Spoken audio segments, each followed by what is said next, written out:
Well, hello, and thank you so much for stopping by the In Trive. My name is Sierra Payton, and this is the In Trive Talks, a place for the inspired, thriving tribe. And today I have a very, very, very special guest who's going to come on here and talk all about what it's like being an actor and just being in his shoes. But before we get into it, I need you to just stop what you're doing right now and go ahead and hit the like and subscribe button because you're going to love everything you're going to hear from today's guest.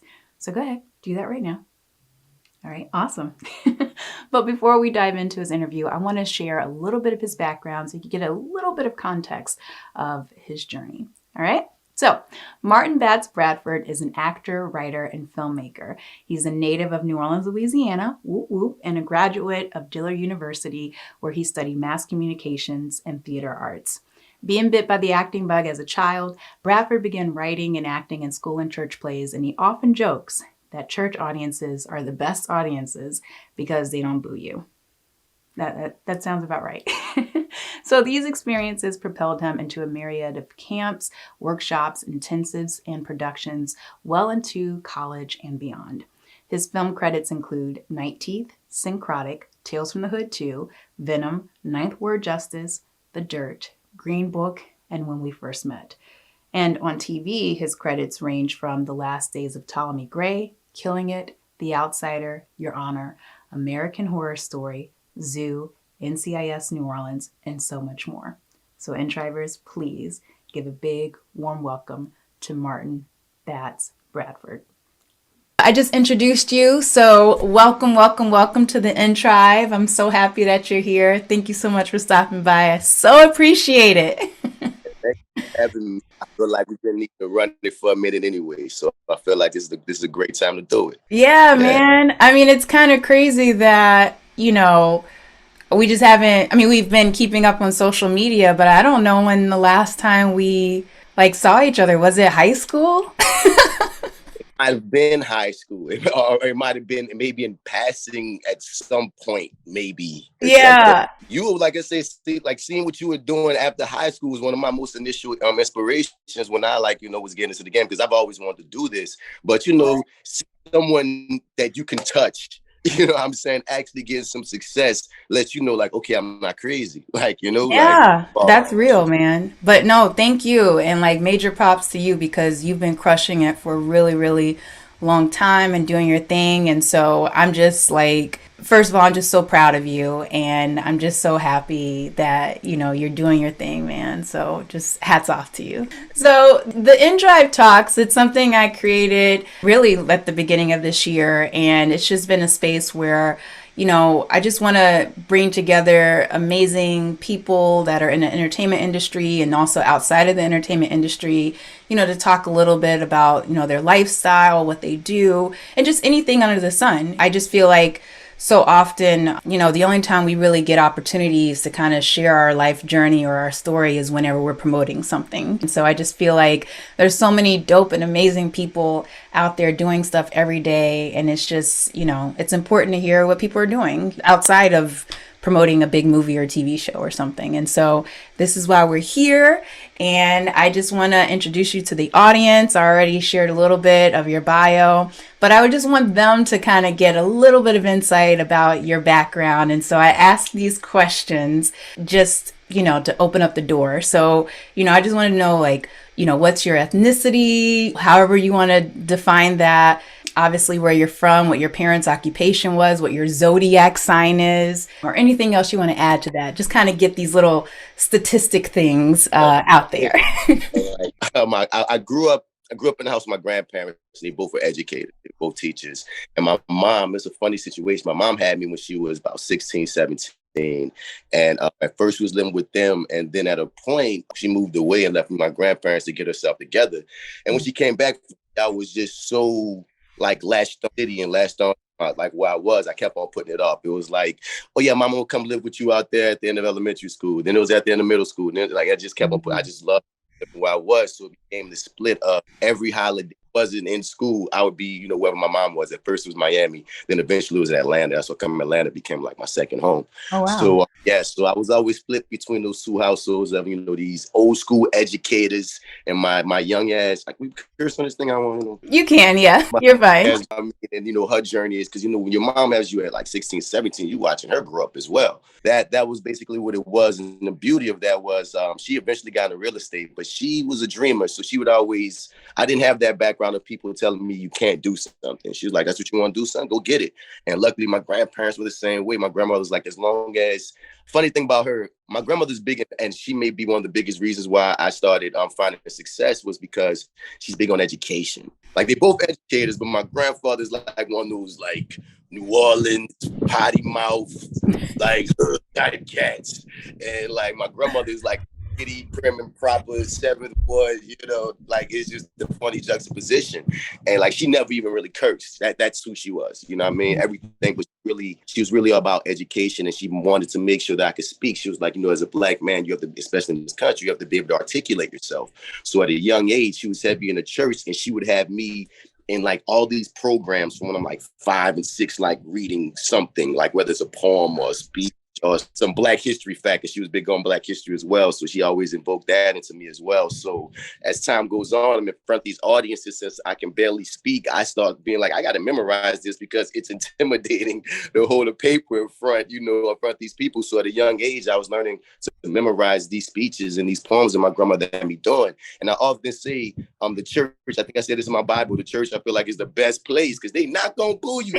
Yeah. I get it, so that gave me a confident in front of audiences. And it was also through the church and through school plays that I got the acting bug, because I just always, I loved it. And when it bites you, it bites you. Oh, yeah. It comes through that means. Started building my confidence, started building my interests. And, they say since I was talking, I said I wanted to be an actor. Wow. So I pushing, and look where we are. Oh man, that's amazing. I mean, I remember we were in whose class were we in? Because I do feel like I remember you cracking jokes and stuff like in class. I don't know, McMain is a blur right now. I know, right? I want to say Miss Hines, but I don't know. I think we were in Miss Hines' class together, or Miss Moody, one of the other. You were at NOLA, and you would only come half the day. And like, I'm a dropout, funny enough. Like, because the thing is, I remember You were saying that you were a NOLA dropout? Is that what you were saying? Man, yes, because like when you're pursuing this as a kid in New Orleans, you don't really know where to go. You just try to figure it out. So any summer camp, anything that said acting attached to it, I would have my grandma put me in that. Mm-hmm. So some kind of way, this is before NOLA became its own school. And for people that's listening, it's the New Orleans Center for Creative Arts. It's, one of the spots in New Orleans right now. It's a full-blown school. But at the time, it was just after school or half a day. And I remember I was too young for it, but I still showed up. And it was like, I remember in 7th grade or something. It was like, well, we could put you in our after school program, and that'll lead you into the normal one, because, you're too young right now, but we rocking with you. So I did that for about a year. And then I wasn't mature enough at the time. I remember, and this is an issue, I remember they started talking about leotards and tights and stuff. Oh, and yeah. I was not evolved enough in my development and my growth yet to be good with that. So as soon as they were saying leotards, I was gone. And I always regretted it though. And I would see y'all go to, NOLA, Utah. I would see y'all go to NOLA. I'm like, man, I was tripping. And I would always beat myself up about it. Man, look, I'll tell you, a lot of the guys did not rock with the leotards and tights, and sometimes they would cheat and just wear t-shirts or whatever, so it is what it was. But look, it all worked out for you in the end. Definitely. Man, oh my gosh. Okay, so here we go. I'm just curious. Let's just go back in the day. You talked about how your grandmother got you involved in, acting and whatever programs. I just want to know a little bit about your neighborhood, a little bit about just what was a typical day like for you as a kid, whatever age you want to pick, but what was a typical day like for you? I mean, when you first say that, it's almost looking at a complete, and it makes you feel old, but completely different generation, just time. And especially, I'm bringing up the city again, New Orleans changed after Katrina. It felt like it became a completely different city.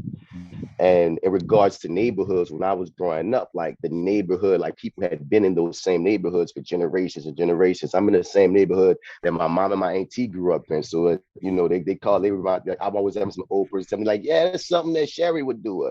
I remember Sherry used to do it, you know what I mean? So it was so familiar that I just knew everybody, you know what I'm saying? Mhm. I remember just that facilitating. I feel like the first form of acting is make believe. And I was always that kid out and about, like Ninja. These like the old people who call me Ninja Turtle because I'm always playing Ninja Turtles with the kids, or Power Rangers or whatever, because that was for family.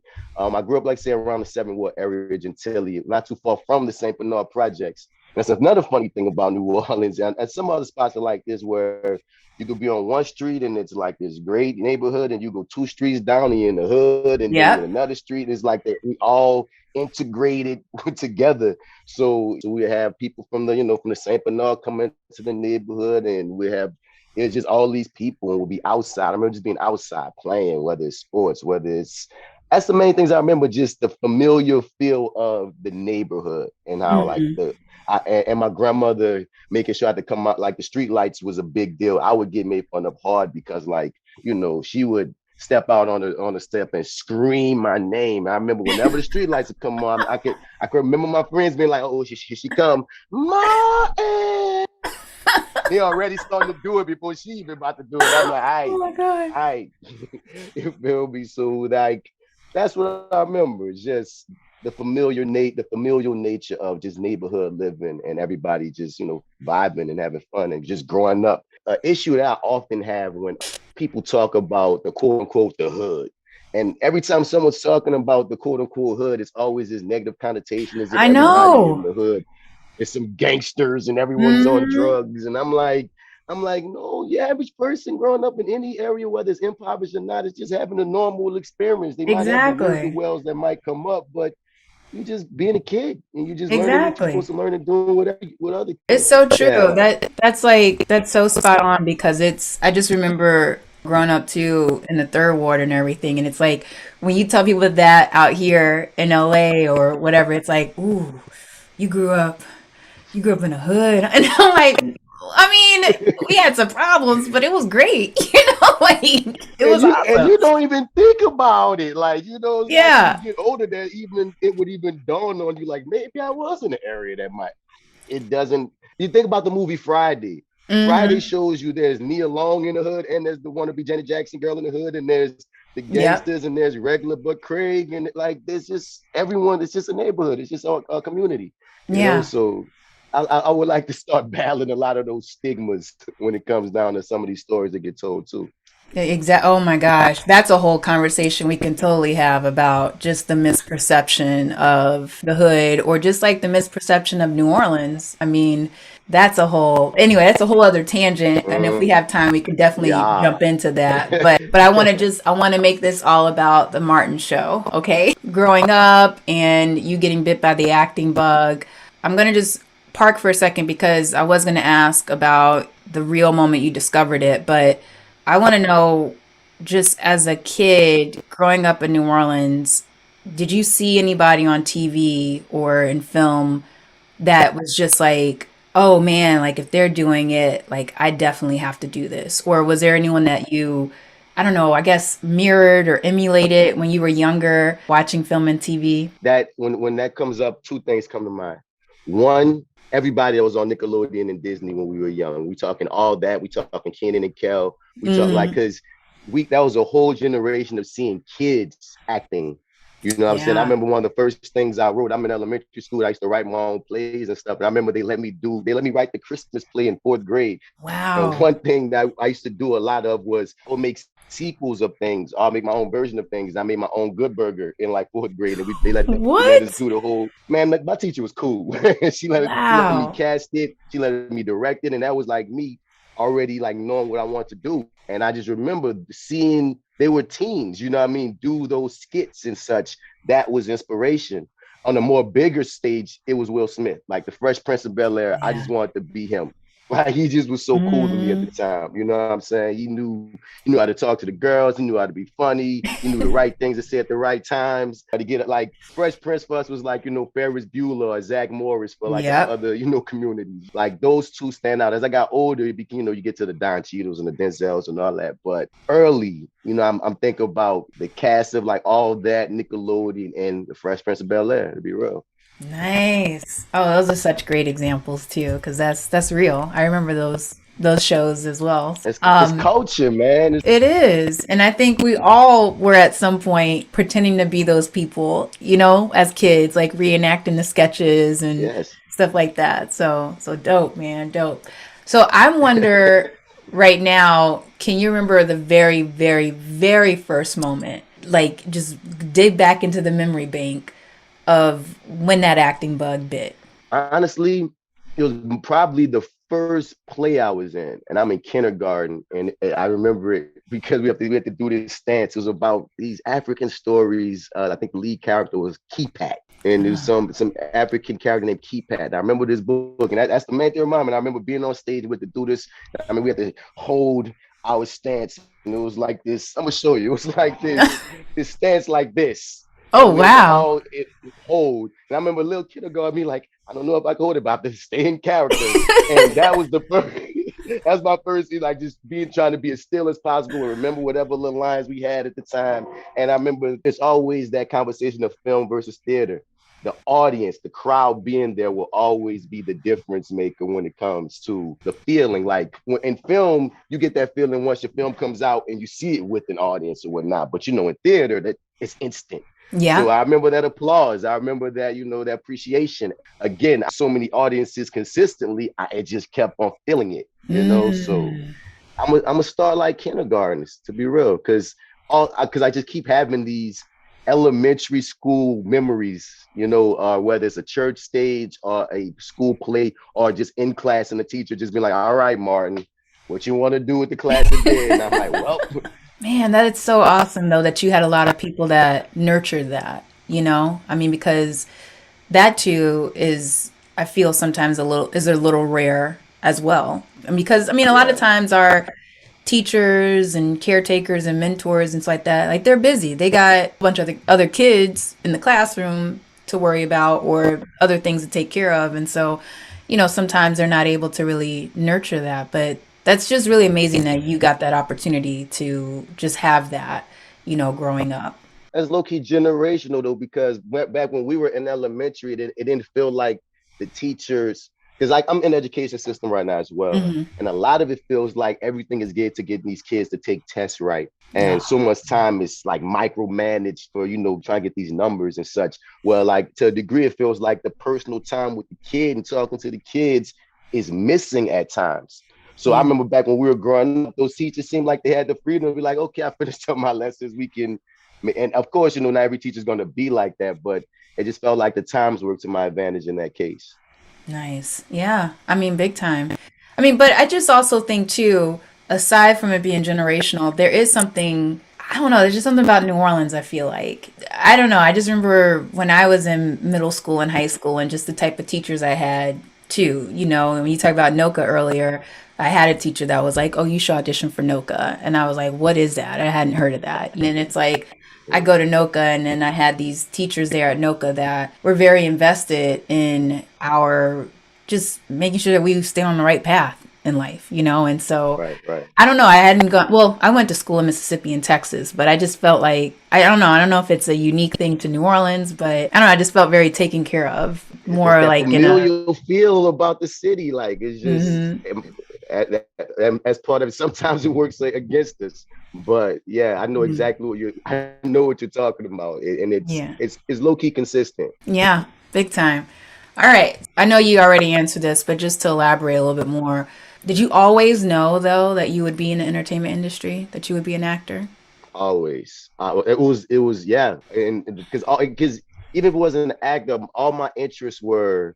If it wasn't acting, I was writing something. You know what I'm saying? I always liked to write, whether poems, whether stories, whether plays, whether short films, whatever. I was always writing. So it's still entertainment industry. Then at a point I got into wanting to direct. That's still the same lane. Then at a point I got into before podcast. I have a podcast now, but before podcast was big, I was in the radio and talk radio and whatnot. So Nice. that's still almost the same industry. Like all of my Mm-hmm. interests just kept being.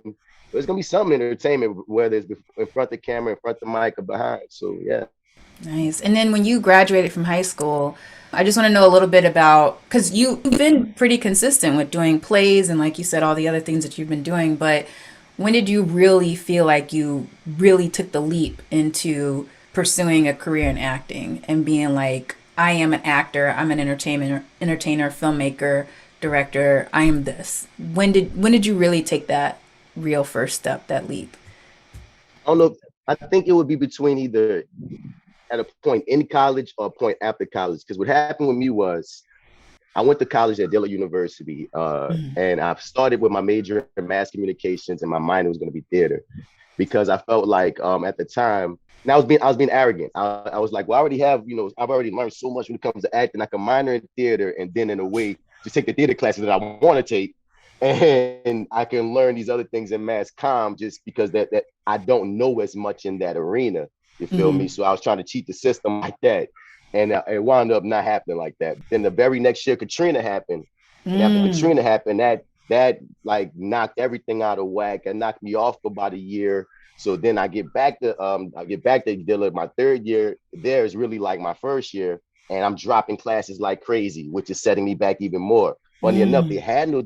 they had no theater department that third year I was there. So now we're in my fourth year in college. I'm literally 2 years behind. So I'm not about to graduate this year, but the theater department comes back.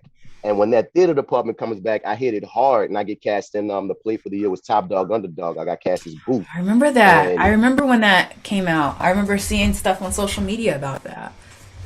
that play clicked. Like it was my maturity. It was my really growing up into taking this for real as a business. Because for whatever, as a kid, well, some kids, they are just extraordinary business mind, easy. But in my mind, Mm. I think in my mind, like, I felt like I just put myself in those right places. I guess I thought it was going to just happen or something. Yeah. But after I did Top Dog Underdog, it was just nothing but acting theater. It was just like a resurgence or whatever. And then I started locking into all my classes in school. That's why I often tell people the importance of having arts even in the schools with middle school and high schools, because it Yes. will inspire you. It will keep you grounded and focused, because it allowed me to focus on the other, because they won't let me be the lead in the play if my GPA was effed up. So now I got to Hmm. get my GPA up because I want to be the lead on everything that touches. I mean, so that mentality hit then. I mean, like, people started saying bats. Every time they see me, like, between classes, I'm on stage practicing monologues. Like, it became that. I just went nuts. You know what I mean? Man. And from that point on, then I hit the ground running after I graduated. And any play I could get my hands on, I'm in play after play after play after play. That's why everybody started. I mean, with the play stuff, the name that actor guy came up because people will start seeing me but not knowing my name. That's the actor, DB acting. So I was like, okay, I'm gonna just start using the hashtag. I'm that actor guy. But from the college on, and then after getting out of college and to a degree, I didn't know what to do after graduating. You know what I'm saying? Like, Dillard had changed it. Like, I remember when we were young, Dillard was known for his theater department and his liberal arts. But over the years after Katrina, it stopped being a liberal arts college and started leaning into the other facets. So a lot of our teachers didn't come back. Look, shouts out to Ray Rizal. He helped me I was out gonna hard. He was ask. like one of It's on the tip of my tongue. yeah, I was like, I know your teacher was Ray Brazell. I was like, we gotta yeah. shout him out because Oh, that shouts man out to changed my Ray. He life. was my mine too. He Yeah. was the main one up my ass to make sure I was on my, like, Ray Rizal made me appreciate the craft.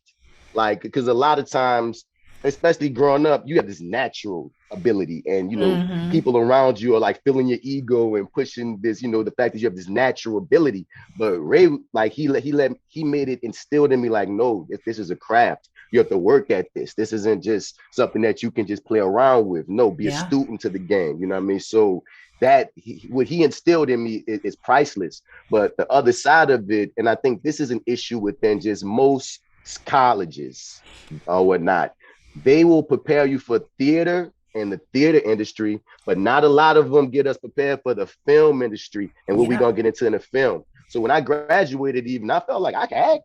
I'm ready to act. I can audition for you, but I didn't. I had to learn on the fly so much when it comes to the film Dude, industry. That was its yes. own journey. Man, you're Yeah. preaching to the choir because same thing happened to me. And I think a lot of kids that come out of theater arts training and stuff, it's just I feel like sometimes the systems are just very archaic. So they don't Mm-hmm. really, they just don't really know fully how to prep the students, not only for film and TV, but just for life as an actor in general, And it's like you Ooh, gotta that needs to be a whole college course in people itself, people don't understand the life. Like, and that's the thing too. It's a like this journey is such a mystery to the outside world. And I think they have an idea of what they think it is. Oh, you want to be an actor, you just memorize some lines, you get an audition, and now you're on TV. No, yo, it's so much more to surviving and maintaining your sanity and so Yeah. much. So yeah, I wish, and like I said, it's an archaic setup. I don't even, because if you get a good teacher, they'll talk to you about things on their own. Yeah. But the setup of theater departments don't always serve us as in the totality of the actors that we want to be, because we don't graduate saying I just want to do theater. We say we want to act. I want to be equipped around across the board. You know, Yeah. but Yeah. And it's just there's I just had so I many. had to learn it. Yeah, and sometimes you learn it the hard way, and sometimes you're like, oh dang. Yeah. But and this is honestly why I wanted to create this space as well, is because that's the one thing that I do realize, especially with just the rise of social media and stuff, is that people don't really fully understand, like you said, what it means to be an actor, what this life is. It's hilarious sometimes because it's like the moments I've been on TV or been in a film, it's like people automatically think, oh, she's a millionaire now, or no, or now she's doing this. And it's like, haha, yeah,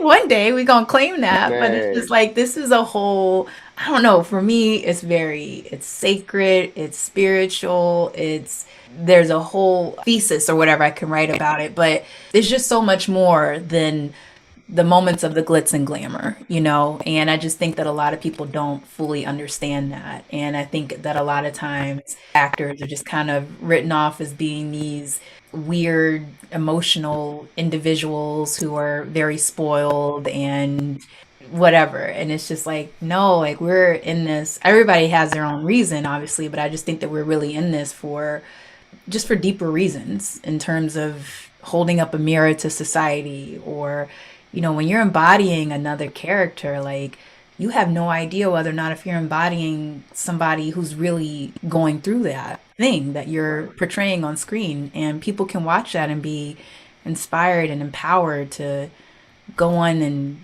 make some change in the world. Who knows? But anyway, and that it's funny because I totally jumped to one of my questions, but I'm just curious, what do you define the actor's responsibility as? What does it mean to be an actor to you? I feel it's just when you were talking, you was making me think about how they often say it's the responsibility of the artist to really capture the moments in time, or capture what a society was, or capture what community actually was. It's through the art, it's through the paintings, it's through the writings, it's through the films, it's through our music, it's through, what I mean? That's how Hmm. culture prevails. That's how culture continues. And it's also how we learn about ourselves and grow. You know what I'm saying? To so many degrees, being an artist, that's why there's so many artists that are activists, because there's so much activism in what we do and Yeah. what we have to understand, especially depending upon what stories that you decide to tell and be a part of. Like what you just said, it just hit me hard.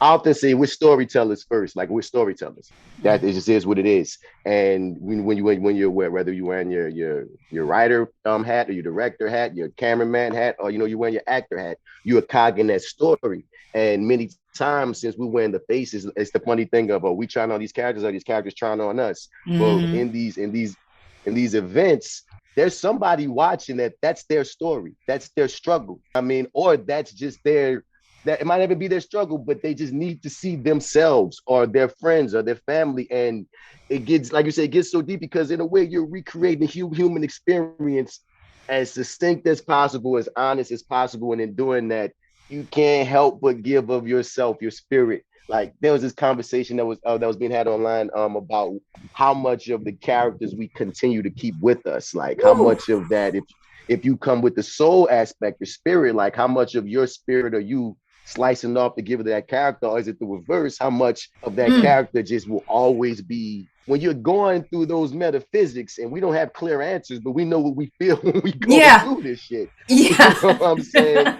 You can't help but take in the responsibility. You know what I'm saying? Because one thing I've often said, I love portraying the characters that society has written off that they deem aren't human. You know what I mean? If you give me a role like that's a quote unquote thug, like that might be what they might, and I hate when they do that, but they might just a thug role. I'm like, bro, no, that's a human being that's in a situation.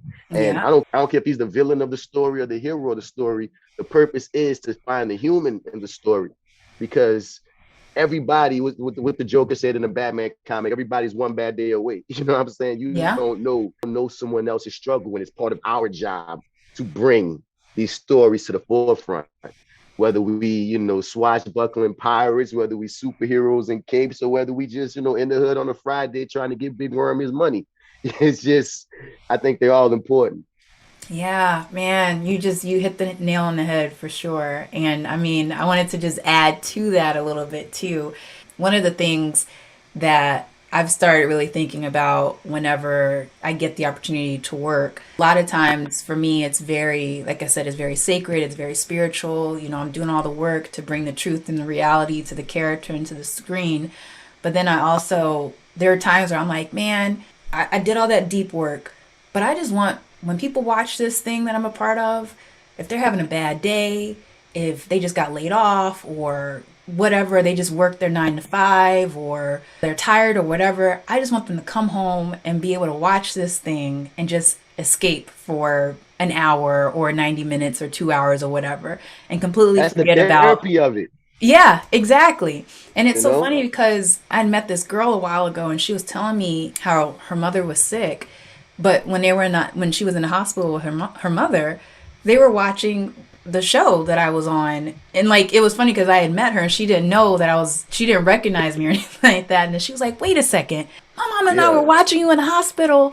And it was just like we were all invested into the show and what you were doing and blah blah blah. And I was like, "Wow, that's so you don't realize as an actor you have the ability to be inside of people's homes and situations and have them take a moment to just not think about whatever they're going through or have them And have a moment of joy and laughter or whatever just because you're saying some lines and living a character on screen. So I find it to be beautiful. It's like one of those things where sometimes people ask me, do you ever get starstruck?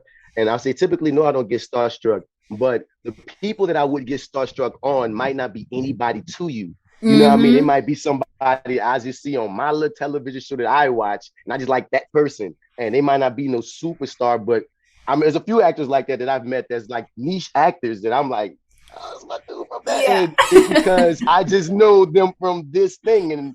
And it's that same feeling of we do it for each other. You know what I'm saying? mm-hmm. Like not only we need to check out. I need to come home from work someday Yeah. and I need so and so to turn on TV and say, take me away. So it's the like it's great to be on both sides of that because you can mm-hmm. understand both sides of it. Big time. Would you be open a little bit to sharing about your process? Like walk us through the moment from getting the script, opening the script to when you're on set and you just did your last scene of the project. What is that whole process like for you? It depends on the project at times, to be absolutely honest with you. The set way, the main way, of course, you get the script and everything about me is story. Everything I need. I want to know the story. I need to know my story. I need to know what the story is. I need to see what cog am I playing. What am I adding? What are we talking about? So I'm reading the script. I'm reading everything. Then a beautiful thing they often say is you read it to you have to be a detective about it. I love reading what other people have to say about my character because Mm-hmm. again, that informs even more so the background of what you're doing. Then it's about depending on the character, because some characters I'll go full blown character background. Let's do a character analysis. Let me figure out, what favorite foods, everything. Sometimes I might do all that. Some characters I just get, if that makes sense. I'm Yeah. reading them and it's just I just get you. And then the detective work is more so about in the scene, what do I want and why do in the totality of the situation, what do I want and why do I want it? But also the why, like why am I saying what I'm saying? You know what I'm saying, in any Yeah. given situation or not. It's a thing that I just started doing acting coaching. People can check out hurryupandact.com. That's where me and two of my friends, we just started doing acting coaching. Nice. And it's a really cool thing to be a coach because when you're teaching other people, it almost makes you better. It gets you more on point of the things that you have to do. So I'm remembering the things I'm telling them to do because it's only making me go back and do more of the things I'm supposed to do. Yeah. More so when I get into the detective work of like the whys and the what's and like, etc., then it's just playing with it. It's just playing with it. I like to memorize everything and then just find a scene partner to just like play off of and just Hmm. let's see what we can find or whatnot. And like for some people, they like to remember, like, I don't know, everybody's their own process, but I like to get everything memorized early. Effects on my voice, just memorize it plainly in my head. So I Hmm. just know the words. And then once I have the words, then we can dance with it. I hope I'm being clear because I feel like I'm No, no, all over the place. you're definitely being clear. I mean, it all makes sense.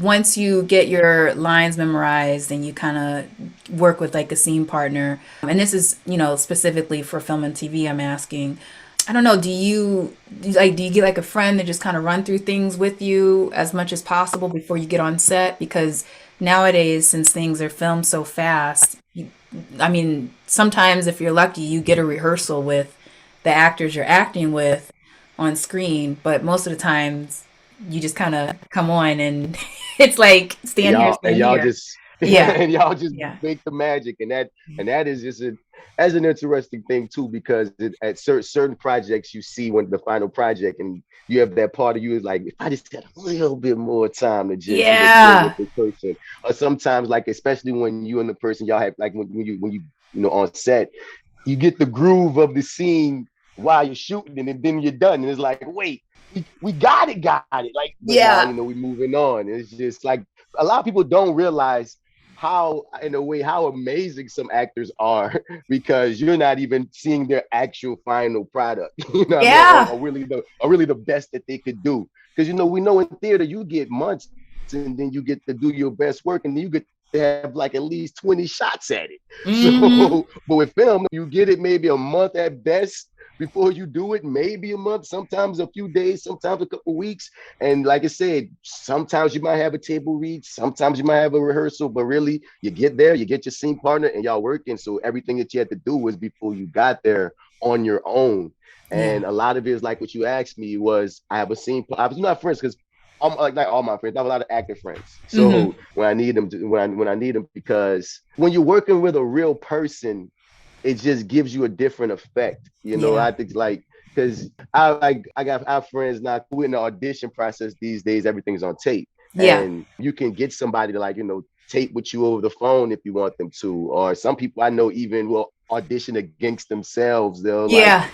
like record them in and I can't do it. Like I'm not Yeah. saying I can't do it, but that is just so awkward. I need a human being right there to talk to and look at.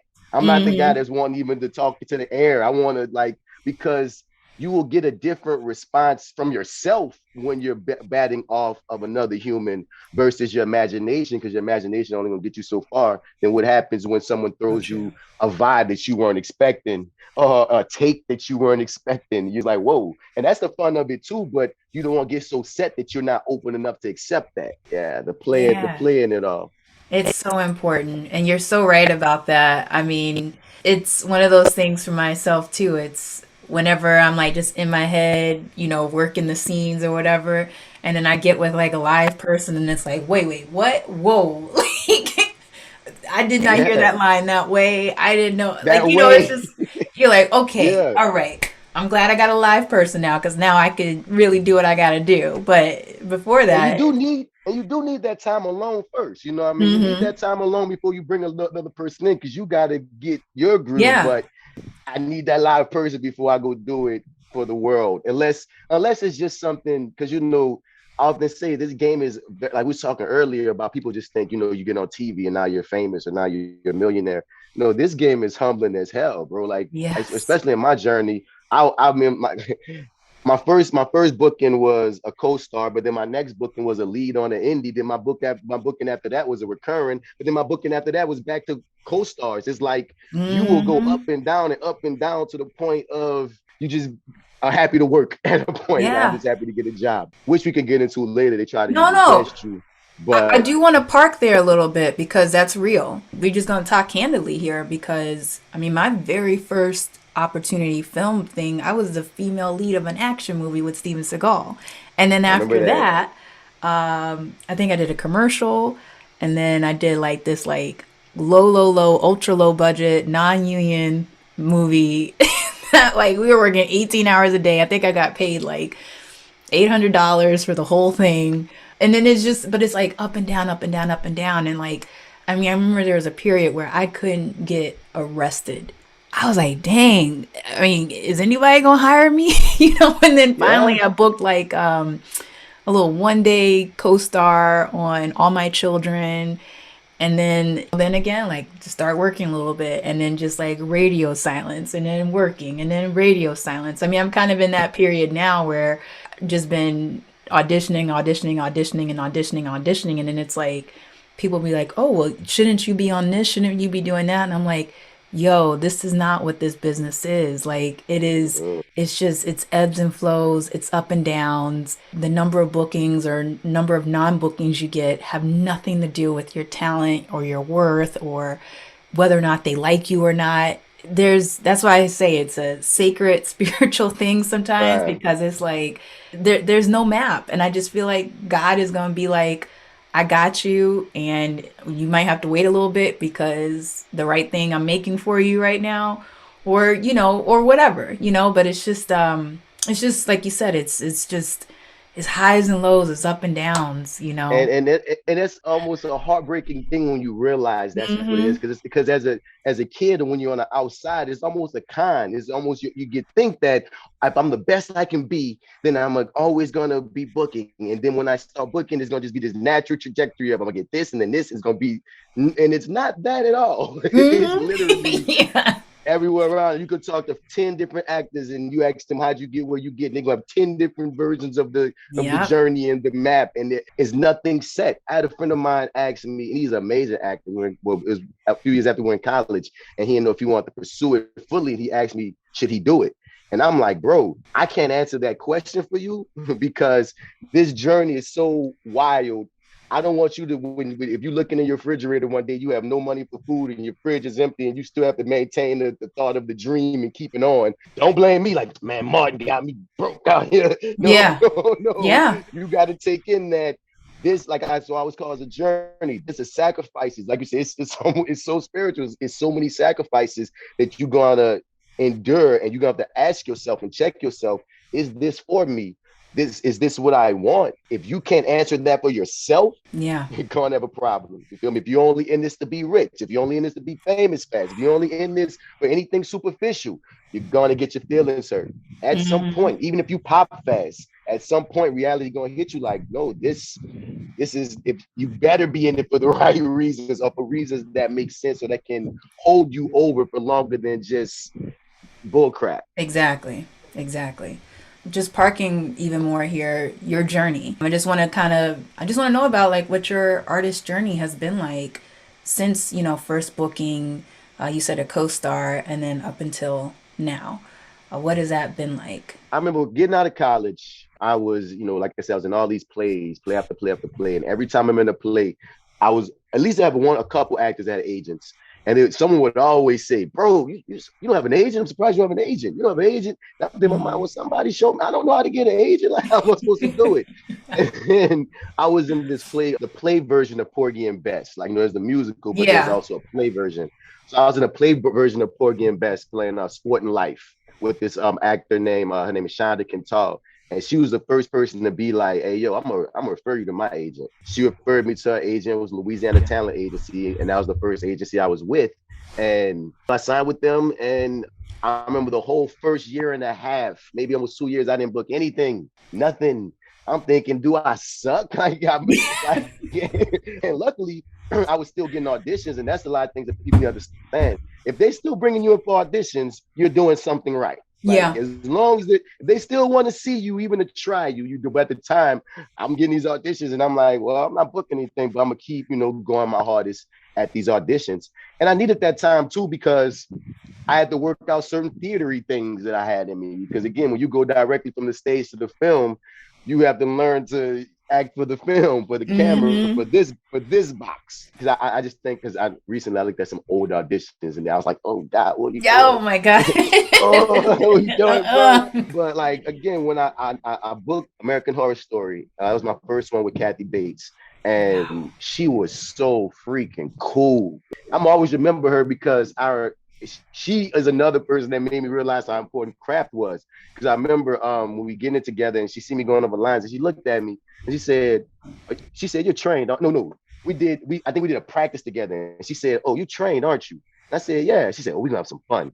And from that Mm. point, we just was running lines together. She just was in the just running the scene, and it was just this cool Wow. thing. I remember at this one point, a lot of people, like, for people that don't, that might not be in industry. There's the script version, and then there's what gets shot, and then there's what gets edited. Those are the Yeah. three versions of any story that we're dealing with. Oh, So we're yes. this part in the script that's just not working in the moment, because it was something where she had to kind of manhandle or something. And she said, "Ain't no way I'm about to manhandle him. Look at me, look at him, and look what I'm wearing on top of everything." She wanted to like fix something in the scene so it can just make more sense. And I remember her and the director were discussing it, and then she turns to me, "Hey, Martin, you have any ideas?" I'm like, "You asking me like a peer?" You know what I'm saying? Yeah. I didn't have any ideas, but the fact that she just gave that much respect, and like I said, this is my first time on set, my first booking that wasn't my Wow. own short films. And I just remember just, feeling just thank you. Like, just respect. She just was like, she treated me like a peer. Like, she wasn't the legendary Kathy Bates. She treated me like Mm. any other actor, like just her peer. And that was great. And that gave me a lot of confidence, of course, moving forward in other projects. As I said, it was just up and down. Like, I booked that, and that was cool. Then I booked this independent film called N.O.L.A Circus. And at the time, I didn't even understand the concept of independent film versus a studio film. So I just knew I booked one of the leads in the movie. I'm thinking, oh shit, this might be the beginning of Yeah. you know, and it had a lot of hype behind it. It was this French director, and all these athletes from like soccer and all these other stuff was helping him Wow. produce it or whatever. So it seemed like it was going to be a big deal. By the time it came out, it wasn't. It was cool. It came out on Netflix. It was cool, but it wasn't what it seemed like it was going to be. It was still a fun, great experience. But again, I went from one liner to lead, so I'm thinking more leads. Mm. Then we go to, back to a couple one liners, and then I found my way on NCIS New Orleans. That was a time where that was a situation where I learned the importance of how powerful it can be to impress the producers and the writers. Because Mm. I booked that role, and the role was only supposed to be for that one episode. And the writer came up to me, and they just loved what I did. Producer came up to me, and they just loved what I did. And next, that turned into 6 episodes. But again, I'm recurring on NCIS New Orleans, and it's still this back and forth. Like, if I don't remember all my roles, but if I was to look at my IMDb, it was this constant pull and pull of guest star, recurring, co-star, lead, co-star. It's like back and Mm-hmm. forth. After a while, and after some time in the business, I started learning that that's just part of being in this local hire situation. Of, I'm thinking at a point, I'm going to start getting offered these major roles, these lead roles, start competing with the cast in LA and New York proper, because I'm building like credits. I'm pretty freaking consistent. It went from 10 to 20 to 30, all these credits. Yeah. And I get to touch the mainstream every now and then, but I started learning, like, no, there's a whole nother level, or there's these other levels, or these other worlds within our world that you have to hustle your way to and make the relationships to, or get in front of the right eyeballs before you can even start competing in this arena. So it's been, like I said, a constant learning period. Luckily, I've been able to maneuver. Like, I recently got, well, like maybe a year ago, I got LA management. Now I have an LA agent. So Oh, it's like nice. that transition. But again, when you spinning your wheels in the South, we don't know this, that basically you won't get shots at those big roles unless you have an LA agency or a New York agency backing you. While you're in the South can only get you roles that are up to a certain degree. There's also Mm-hmm. a stigma. There's also a stigma on the South that goes against a lot of us. We just happen to live here. We just as good talent wise as anybody anywhere else. We just happen to live here. Just like half the people in these other places, they move there. It's not like there's something in the LA water that just breeds the best actors of all time. No, people move there because that's what opportunity is. Yeah. So like I said, just on this journey of learning like the ups and downs and where you place. Yeah, it was, I don't know the proper way to put it, but there's a lot of scars. A lot of scars have happened. A lot of, a lot of learning the hard way. Yeah. Or maybe a lot of muscle building. A lot of muscle building. Whenever you build those muscles, not easy. It hurts, but you come out stronger with it, And I'm glad I know. And I'm appreciative of every opportunity because again, like I was just acting with freaking Samuel L. Jackson. Like what the yeah. fuck? Like, we got to talk about that because I watched Ptolemy Gray and I was like, yes, when I saw your face on there and you doing your thing.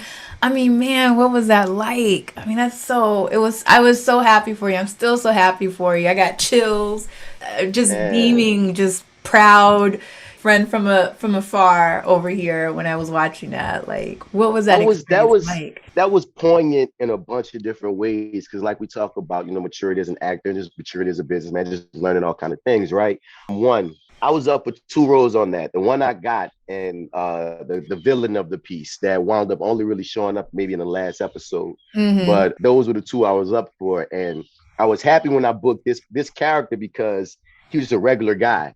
Because so many times in my career, I'm the bad guy, I'm the big bad, I'm the type mofo. So just to play a dude that's just there to be, supportive and such, I just liked having that opportunity to show that side that, especially as a Black man in the South, I just want to show a guy that's helpful. That's just cool. Yeah. So I just love the opportunity to play that character. Then we get into the cast. Dominique Fishback, sweetheart, so freaking amazing. Oh my goodness. Her work. She a beast. And she's so cool. And she's such a craftsman. And Samuel L. Jackson is exactly who he is. Like just the same, like the guy that you see in the interviews, the guy that you see on TV, that's him. No changes. Wow. And I said this, I think I said this on a TikTok or something once, that it was just amazing seeing, to me, he's a free Black man in America. Like free. He's financially set.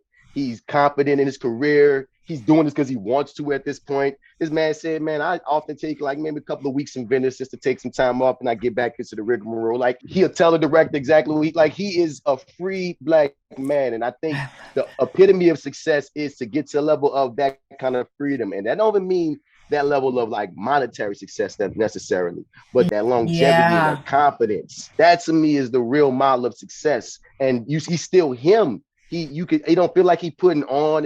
It's just, so he just was, you know what I mean? And he's open. He talked to you like he not bougie or nothing. Oh, I hate those kind that are nose up in the air, like not at all. Sam, he's sitting with everybody else, joking with everybody. He talked to you, give the game on some level. He'll tell me his history, how he came up, with Denzel and Lawrence Fishburne, like how basically a lot of our favorites, Alfred Wood, a lot of our main favorites, they all came up together. But he was talking about how a lot of them were plucked up before him, and he still was in the theater in New York. And that was inspiring because coming from theater myself, and like I have a lot of actor friends, like a lot of people respect where I am, but I have a lot of actor friends, like from you to Kelvin Harrison to, I got a lot of friends that's like getting it in, you know what I mean, that are more mainstream at this point. And I'm just like, man, I'm happy for you. I can't wait. So I'm like, hey guys, I'm here too. You hear me? But you know what? I gotta say though, it's always perspective as well. You know what I'm saying? Because it's like, I feel that way about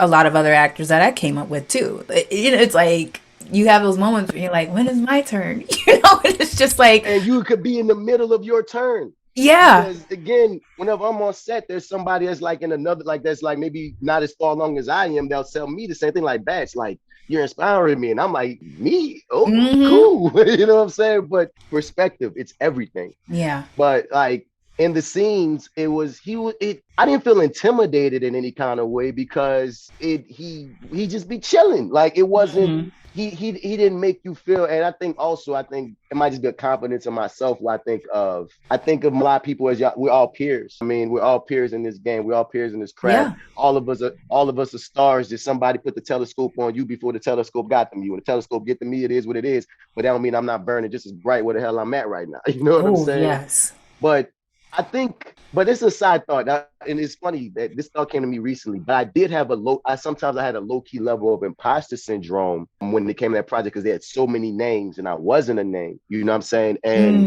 Mm. in the midst of it, it's like if I wasn't supposed to be here, I wouldn't be here. But at times, you know what I mean? Like at times, I would, take the opportunity to be like, yeah, and other times I might play the backfield, might fall back at times where I probably could have been networking. I mean, because I remember one point in particular, Dominique wanted to like see some movie or something. Like I ain't hit her up. They see the movie. And all the times I'm like, man, you should just hit up and see the movie. But I got in my freaking head about like, yeah, but I just got in my head. And I Yeah. often think, luckily, I don't do that when it comes to scene work, but just the journey of the actor and figuring yourself out. A lot of people don't even think about that other side of it as, how do you perceive yourself and why are you shortchanging yourself at times? And I wonder, like, does that fully go away? Because, like you said, as you rise in the levels, there's always going to be those situations where you just might like think you ain't shit, really. Not ain't shit, but like, when No, but you're so it's real. And I mean, I can't speak for, the Samuel L. Jacksons or, the Denzels or whatever, but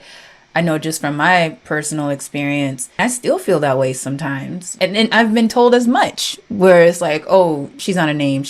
What has she done? She hasn't done anything. And I'd be like, dang, okay, I just auditioned for this project. You ain't have to give that kind of feedback. You know what I'm saying? and Like, and that's the other side. like, And that name shit and that name shit get frustrating because it's like one of those things of like when you first get out into the working world, you can't get the job without experience, but you can't get experience without getting the job. So you won't, exactly. you know what I mean? I'm not a Yeah. name because you won't give me the opportunity to do the role that's gonna make me a name. But Hmm. but you only want to hire names, and it gets funny. So also on that project, I'm surrounded by names.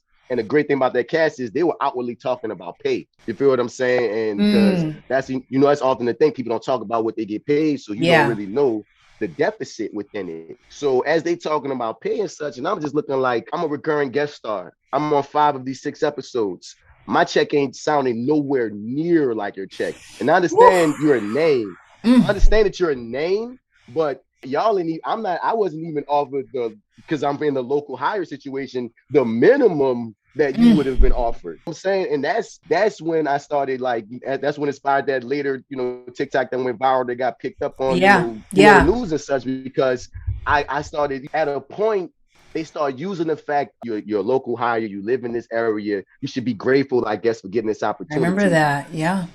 against you. And that's where they felt like I booked the and technically I live in New Orleans. They shot the thing in Atlanta, so I'm not local to Atlanta anyways. But that's Exactly. neither here nor there. That was a project, like I said, I also started getting way aware of my business and how much I'm worth and how much I should be getting paid and what do I need to do in order to get I got my LA agent, what I'm worth. But I Yeah. still say even though now I'm getting in a better position due to my management team and my representation, it's still messed up. Like the bottom line shouldn't be like that. I've been in the game 10 years. I ain't make no sense for me to be in the game for 10 years. You know what I'm Hmm. saying? You're still trying to offer me scale. You offer me the bottom for a freaking guest star recurring that is a guest that Yeah. at minimum should be however many thousands of dollars, but you say I'm gonna give you a fraction of that just because of your location and I see your resume, I see your reel. Yeah. That's messed up to me. It was around that same time, and it's just so funny. Like I swear, it was around the same day. A friend of mine, he was a guest on the show called The Purge, and he had just got his LA representation, and he was Mm. running numbers at me, and I'm looking like, well, dang, like so this is just what it is, and I've just been getting screwed, and I just didn't know I've been getting underpaid. You get Yeah. what I'm saying? So Yeah. It's it, it's a complicated thing too because I remember when all of that came about, and I do remember the time for myself where I was like, because I was doing local hire stuff, but I was flying myself from LA to New Orleans and to Atlanta.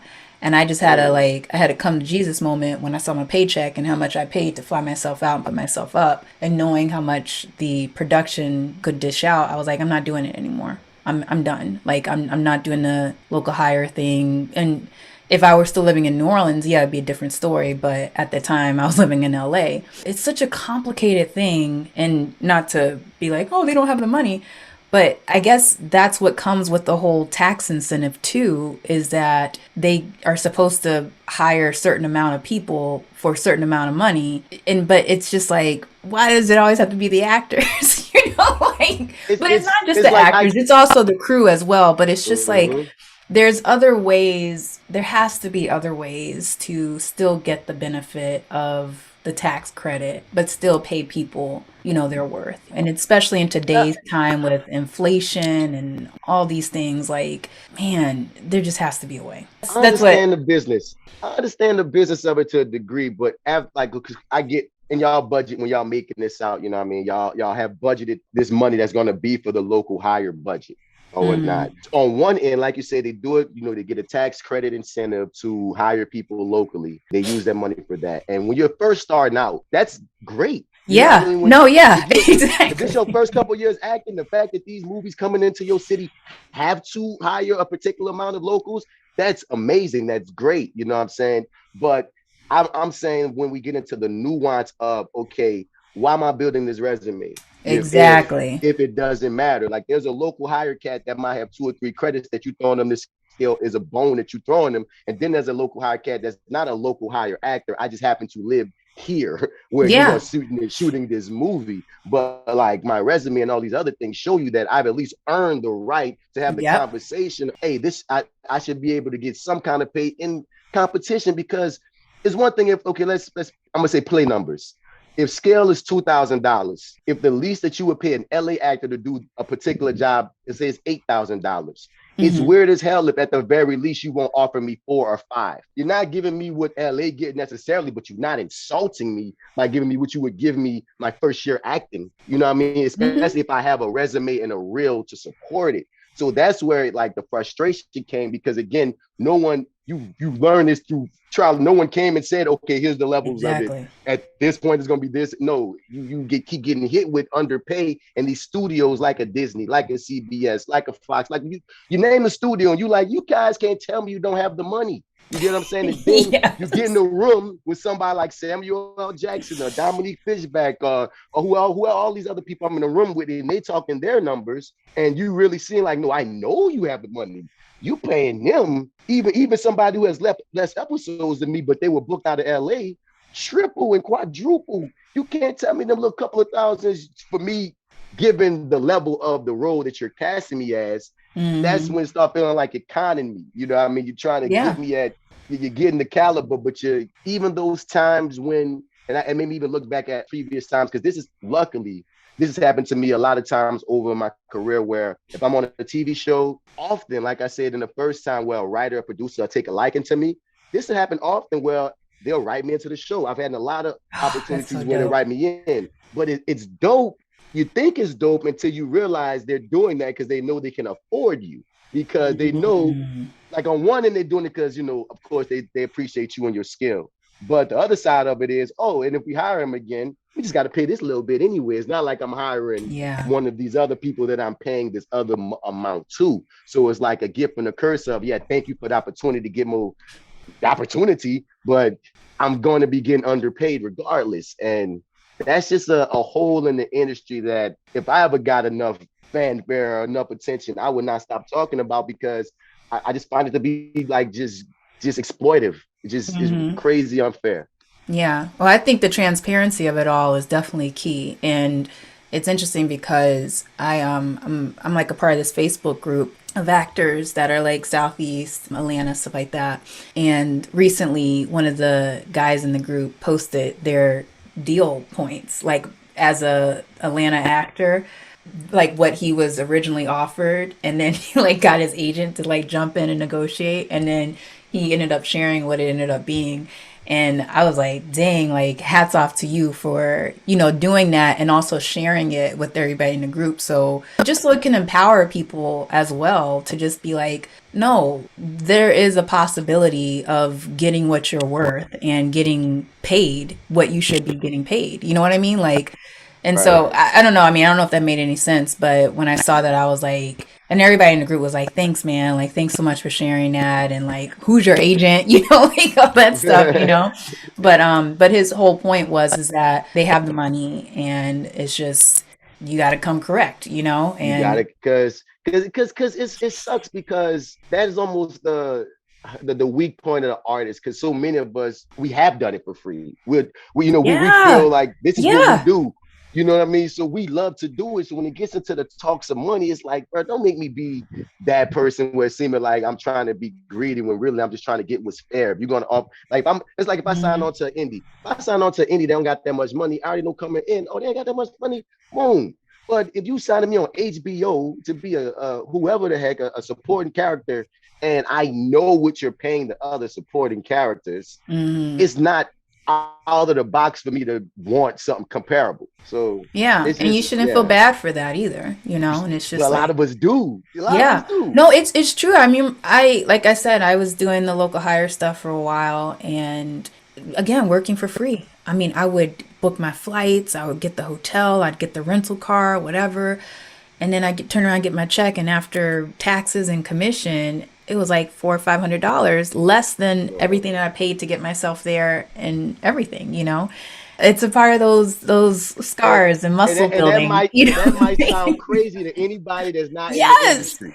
You know Yes. what I'm saying? Because to me, I'm like, Yes. yep, that's what you do. And then I turn around and I go teach at the high school that I was teaching at and like be like, okay, I did that. Can't wait for it to come out. It's just Right, like, right, forward.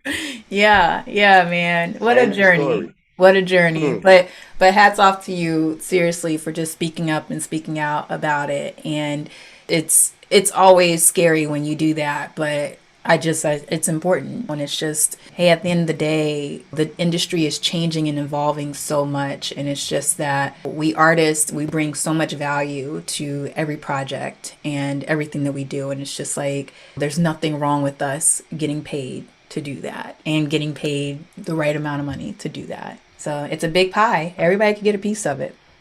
That's how I look at it. Huge, huge pie. Yes, yeah. It's a huge. I don't even know if it should be called a pie at this point, like No. because it's huge. Okay, man. We can talk for hours and hours, and I have so many questions left, but I'm going to keep it. You just try to wrap us up here. So let me see. What can I skip around? Oh, yeah. You know what? I'm curious about this. So, just learning all about your process and your journey and everything up until now. Do you ever take time out to just kind of recenter yourself, reset, rest? Do you do that? And what is that if you do it? That's like that's a funny question. I say I do that because sometimes I have no choice. You know what I mean? Like a funny thing about this gig, especially when you're in the grind of it all, is finding a job that can pay your main bills consistently, that's flexible enough to work with when you take a week, a month, a couple months off. So I'm often in between jobs. You know what I'm Oh saying? yeah, I And mean so that's so the with job of the actor. and luckily I'm often working with the kids. It's easy for me to pick up like a quick acting job, but working with the kids, that's been a blessing. But like, so in that off time, I have that off time to center myself, or Mhm. that off time to just chill or relax. But the other side that made me laugh is there's this, I kind of call it the guilt of the ambitious. There's all these other things that I do or want to do. Like I said, I have a podcast, a Fly with Bats podcast. I was doing that for about 4 or 5 years, and I stopped after I lost everything in Hurricane Ida. My house, I lost everything. It was Mm. like freaking Katrina Part Two. So that took me off podcasting for about a year or so. We just started up again a couple weeks ago. I also, like I said, I'm a writer. I want to get to a place where I'm writing my own projects and getting those things picked up and produced and such. And I'm trying to do the full gambit. Issa Rae, Donald Glove. I'm trying to do the full gambit. Yeah. And knowing that that's the goal. At times I'm right on point. And at times I'm procrastinating, effing up. So when I'm in those downtime, I often find myself thinking, bro, they got somebody in LA right now, got 5 scripts ready to go. You need to be writing. There's somebody in New York right now that just read the newest acting book, that then learned some new technique that you might need to get on. It's like I'm always in my head thinking of some I'm guilty about something that I'm supposed to be doing. So Man. then I wind up going do it. It's a toss up. No, I relate to that big time because it's like, it's just the way our society is built right now. Especially during the pandemic, it was people writing books and starting things. And I was like, why am I not doing all of that? But then I do think that there's just value in, I don't know, I just think that there's value in stillness and quiet and being to yourself and rest. You have to And refill that tank. yeah, big time. I mean, what I was kind of curious about though is, I mean, Is there like a daily practice you do? Like, do you meditate, or once a month or something? Do you be like, I'm going to drive down to Biloxi or something? Like, is there any, or do you go to the park? Like, anything that you do to just kind of like, I don't know, just take a moment to just be like, things are the way they are right now, but I'm going to be with myself and I'm just going to like chill out for a second. This past summer I fell off it heavy, but this past summer I got into meditating. For the longest, it felt I felt like I didn't know what I was doing because I was like, what do I Yeah. do? Just lay here and breathe. I was so confused by it, and I think it's because I'm often a busy body and brain always going. But after practice and after learning that doesn't have to be just meditation doesn't have to look the same for everybody. You know what I Exactly. mean? So I was talking to a friend of mine who he does it all the time. He's like, bro, like centering yourself could just be having your own playlist of music and you just press play, roll up a blunt, and just lay there with yourself and notice, you can look at the different things in the room, or you could just think about nothing. You know what I'm saying? And whatever him putting it like that, I started doing exactly that with my mornings for like a good 2 or 3 months. I had Nice. this I had this playlist I called the Mad playlist. I would just like start my mornings off, and it was all music that was what I call winter music. It's just like just I like that. affirmation style music about winning, music about pushing, music about just. One of the songs on there is Three Little Birds from Bob Marley. Every little thing's gonna Yeah. be all right. Just stuff that's just motivating in that sense. So then when I'm attacking my day on the right side of history at the Hmm. moment. You know what I'm saying? Another thing that I do a lot of is rollerblading. I love skating.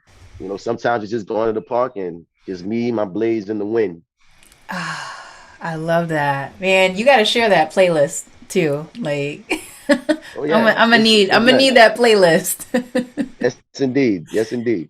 Oh man, that's dope. All right, so we're gonna go and just wrap it up. And the way I like to close this out, well, before we officially close it out, I do like to ask a few little rapid fire questions. And so, whatever the first word or phrase that comes to your mind, say it. Try to keep it under 2 sentences if you can. And here we go. So, favorite actor. That's wrong. Um, it's Don Cheadle, Washington, Jeffrey Wright, Will Smith, Viola Davis, Angela Bassett, Regina King. Yeah. Okay. We'll hyphenate all of Salad. that. I like that. I like that. You don't have to be succinct on this one if you don't want to be. But worst career advice ever given. Don't memorize your lines before an audition. I remember once, and oh god, I remember Whoa. once like you become a nerd for this. So I remember another thing I do a lot. I watch a lot of like actor interviews or podcasts. I love like actors on actors and Hollywood. I Mm. love all that type of stuff. And I remember one guy was talking about. He was talking about when it comes to auditions. This is years ago. Don't memorize it fully. Have the page because if you still have the page and you don't know it fully, it's some shit of like you showing them like, oh, this is how you are. This is how well you got it before you fully know it. So imagine with some bullshit. And I remember I I remember implementing that. Like I tried that twice and I hated it because again, I told you I hated holding the paper as a freaking Yep. 6-year-old. And as you know, even coming through theater, you can't even for a play, you can't even get loose on stage If until you that got script is this, out of your hand. yeah. So there's no way I will ever be able to give you my best audition. And no matter what, it's still an audition. You're not gonna see the best until you know what I mean. So you're not gonna get my best audition if I'm still holding the paper. Two auditions in particular and one in particular that I was the dumbest thing I could have done. And I don't think I was gonna get this anyway, but I'm still kicking myself. It was for this is too long of an answer. But like, yeah, that was You're good. that You're was good. I was about to get to a story, but I remember for the NWA movie, I auditioned to be Easy E. And I Oh. remember I purposely didn't memorize all my lines, even though I memorized enough of them. But that was the second time I was doing this dumbass theory. Mm-hmm. And but the funny thing is, I remember when Jason came in dressed as Easy E for that audition, and I remember a lot of us were there because it was like a cattle call, and a lot of us was there like, "What am I auditioning for?" Because I don't look like Easy E. He was like mad, and then he Yeah. walked in dressed from like Easy E from head to toe, and Wow. it was like a movie. We all looked and was like, "Well, he got it." You know what I'm saying? And then the casting director, she saw him She took a picture of Jason and said, "I'll send a picture with your audition, but you can't audition in full costume like that." But and then when him, Cat from New Orleans, went on to get the role, I was so proud. But that's why I'm always remember this story of, and damn, Bats, you didn't even you didn't know your lines for that audition, idiot. Like, why did you No, follow but that dummy? look, I always say, what's meant to be is meant to be. So, Oh you no, know. yeah. No, I feel like if I to learn those lines, that was his role. That was his Mm. to have. But it's just a shining memory of, like, when you asked me the dumbest advice, I Yes. remember Yeah, I've heard that advice before too, which is like, what? Anyway, so best career advice ever given. the opposite. Always know your lines. Yeah. Period. Period. Period. Because I don't know. I'm more than sure you have you been on set with people that didn't know their lines. I Ooh. was in awe of the fact Yep. there's so many like famous and professional motherfuckers out here that don't be knowing their lines at show. And I'm like, whoa. Like, it's a thing. Yeah. No, it's So still for me. I'm like, wait, what? what? How I know your lines? Like, How I do mean, I know your lines? I mean, What's like, going on? I'm like, wait, hold on one second. Hold, wait, what? and, Like, and, and, and you're you. You're you. You're Mhm. supposed to know. What? So yes, please always know your lines. Please come prepared. Be prepared. Just being prepared is the best advice I think anyone can give. Be prepared. Yeah. And in Nice. listening, being a good listener. Yeah, that's real. All right, a few more little quick questions here. If you weren't doing this, being an actor and an educator, what else would you be doing? Man, I think that's such a question that's impossible to answer Mm. that I probably wouldn't even exist. I feel like if that Mm. numerical scientific thing was to try to happen in the multiverse, you be talking to yourself right now. Yeah. There's no one, there's nothing here. All Because right. like us, because I said it earlier, man, I was everything I've ever had an interest in, it still is entertainment. Maybe I might be a radio host or something. I don't know. But Nice. Just you a little know, FYI, I always say CIA agent because I would love to be able to be undercover be a spy. and hold You're a gun and still all that stuff. acting. Yes. Yes. And you're still acting though. I know. That's what I'm saying. I I still feel it. be in I feel it. character. On the All sneak, right. my mom always told me I could be a lawyer, so I don't think I could just withstand all of that homework though. Like when I look at lawyers and doctors, I look at their books, and I'm like, wow, Yeah. that's Yeah. intimidating. Yeah. No, I could see you doing that though. Like, yeah, Yeah, you'd man. be a good lawyer for sure. All right. Dream project. I want to be a superhero, or at least because I'm a comic book nerd. Like always have been. I mean, Mm. since young. So if I could either be a superhero or be a character that's in the world that I could pick up a comic and say, "That's me." Like that's me right there. That would, or if I had an action, something that could give me an action figure of myself, I would literally cry. Like Nice. those, those are the projects, but with more in my lane, like, and I also love crime dramas. So to be on something like the Snowfall Power Universe, I think that'd be fun. But I feel like that'd be more typical of like a lot of things already on my resume. But getting Mm. into a sci-fi or some superhero, DC, Marvel, or some independent, yeah, that would rock my world. Heck yeah. Let's manifest that, man. For sure. For Yes, sure. yes, Yes. yes. All right. Do you have a dream talent, like a dream actor or producer, director, writer that you'd love to work with? I would love to work with Regina King, whether as a director or as an actor. I think she's phenomenal. Like Regina King, Viola Davis, and Angela Bassett are my three favorite female Ooh. actors. Like, Yeah. so I would love to work with them. On the other end, for male actors, I would love to work with Don Cheadle, Wesley Snipes, Will Smith. That just the little kid in me would do backflips. On the directors end, there's the big directors. There's like this, but you know what? Even more so, like if we clear all of those names, I want to clear all those names. The people that I really have the dream of working with are all the artists that I see and respect that are coming up from New Orleans. So when I say directors, I want to work with Edward Buckles. He just did Katrina Mm, Baby. yeah. Shouts out to that. And I went to college with Edward. That's one of my partners. I want to work with Stacey Nice. Muhammad. Stacey Muhammad is a director from New Orleans. You feel me? I want to work with Mm. you. I want to work with Kelvin Yes. Harrison. I want to work with Anthony Mackie. I want to work with Lance Nichols. I want to work with, like, people I'm Yes. friends with, like my girl Tanyelle Wavers. Like Like my dude, what's his name that was in the New Edition movie that's from here? That sing. Yeah. You know me, Luke James. My dude Derek Augustine is on Godfather of Harlem Yeah. right now. My dude, who's my Tarzan? Greg. My dude Greg Davis. He just was in the Mission Impossible, the Top Gun joint with Tom Cruise. What? He's light skinned cat, handsome dude. He's from New Orleans. I Named had no Greg Davis. idea. I saw the movie twice. Yeah, Shout out to man. him. Yeah, man. Shouts out to him. So it's like all our upcoming New Orleans people. My shouts out to my dude Jaron Mitchell, Jason Mitchell, even too. Like I want to work with the city, us. You feel me? Man. Wendell Yes. Pierce. Yes. I want to work with Oh, us. You yeah. feel me? Yeah. That would be a dream. Nice. Oh, man. All right. So, my very, very last question here is again, the N Tribe stands for the Inspired Thriving Tribe. Is it important to see your tribe thrive, and why, and what inspires you? And sometimes it's to my detriment, but it's one of my utmost visions and dreams is to put me and my squad on. You know what I mean? If I'm the guy that's like pulling us over, like, you know what I mean? You look at you look at the Judd Apatows and, you know, these people who you see their same friends are in all their movies and that they always working with the same people. I was in this movie called Blue Bayou and I thought it was beautiful. It was about this in this Asian American guy's story, and he wrote it and directed it, and his entire cast, his entire crew, production crew, for the most part was Asian. And I had never seen that many Asian people on crew, like camera, everything, Wow. top to bottom was mostly Asian people, and that's rare. Hair and makeup, like I want to get my crew on. That's like one of my biggest goals is to, like I was saying earlier, write that right script, produce that right project where my friends I can put my, because that's the thing too.